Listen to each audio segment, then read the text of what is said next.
So you guys should know by now that I've been brutally honest about bakkies, in the term that I actually hate them. I just don't find them practical by any means. I like them for what they were originally built for. So if I'm on a farm, if I need to go off-roading, if I need to load stuff, you know, and carry things, then I'm like all for it, okay?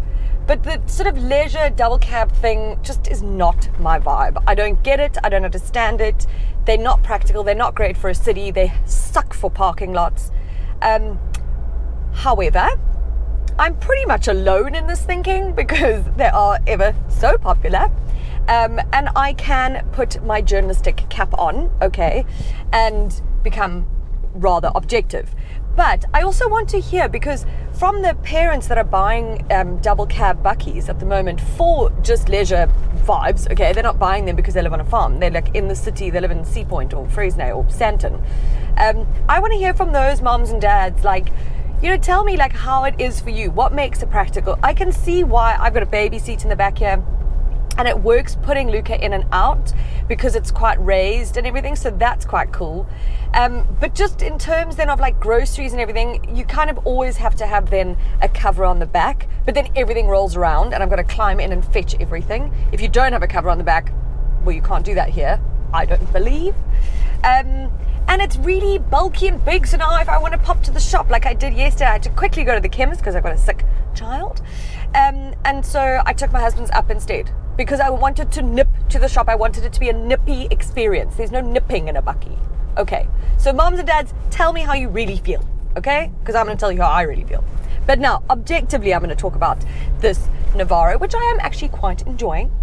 Look, it's never been able to break the top of the segment. That's like gridlocked with Ranger, Hilux, Amarok, all right? And the third generation of this Navara, which is this current generation essentially, which launched in 2017, didn't do much in terms of pushing it up, okay? It kind of maybe made things a bit worse. And if you remember, the Mercedes-Benz X-Class was launched, and we all know how that went, and that was essentially a Navara in mascara. Yes, it was a kind of lucky that. Anyway, back to this. So it's had a few tweaks and stuff to the look. I quite like the look of it. I think it's like a bakkie. I mean, I started with this, but I think it's a little bit sad. But then I wanted to cry. This is a bit better. Is it? Yeah, that's better. But the suspension has been tweaked, which you can feel. The steering's been recalibrated. So it's had a number of sort of updates. But I think the most important being is that it is now locally made in South Africa. And it has been tuned for South Africa. So they've literally gone, okay, let's test this here. Let's test it for South African soil because things are different here. Our climate, our conditions, everything are quite different everywhere else. So I love that has happened, and I think you can tell the difference actually. Trying to get away into the night, and then you put your arms around me and we tumble to the ground, and then we say, I think we're alone now. So inside, not much has changed. You know, it's not exactly all that luxurious in here if you compare it to some of its competitors. I think it's fine. It looks okay. I don't love the touchscreen. I just think it's a bit old. I don't think it's user-friendly. I don't think it looks particularly nice. So that needs a little bit of work. I think people talk about the materials and the soft touch and all that is very plasticky. I've told you before, I don't give a shit what's on a dashboard. I do get that it would make you feel a certain, or give you a look and feel of premiumness, and that you're not maybe getting here. But all right. But big news is that the engine's changed. Okay, so gone is that 2.3 litre turbo diesel. In its place is a new 2.5 litre single turbo diesel, and it's got the power and the torque that I think its competitors have had and this needed.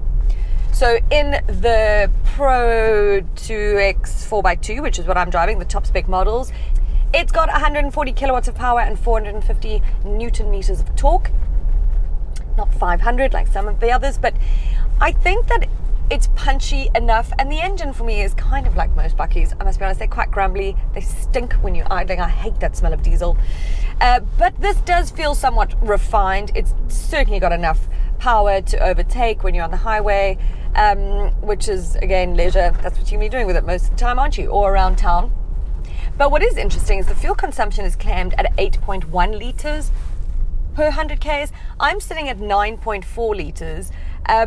But what is interesting is when I turn the car off or when I turn it on, it will tell me what the last trip was, what I averaged. And sometimes it's gone down like to 8.2.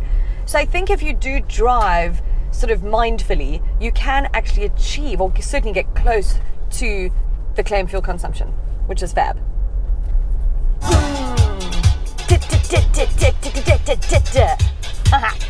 So with regards to the drive, the ride is really not bad. I think it's quite pleasant actually, and I've been going over roads that I often go over that are quite bumpy and all of that jazz, and this is quite soft and nice. The steering's a bit weird for bakkie. It's quite light, but after a day or two got used to it, so that's fine still. So this model that I'm driving, which is, I said, the Pro X2 4x2, is at around 686,000 Rand. If you want the top spec Pro 4X 4x4, you're looking at about 740,000 Rand. I think these improvements that have been made are really noticeable and really good. I don't think it's going to break the top of the segment. Like I said, it's a gridlock up there. But I do think it's maybe a nice alternative to what everybody is driving.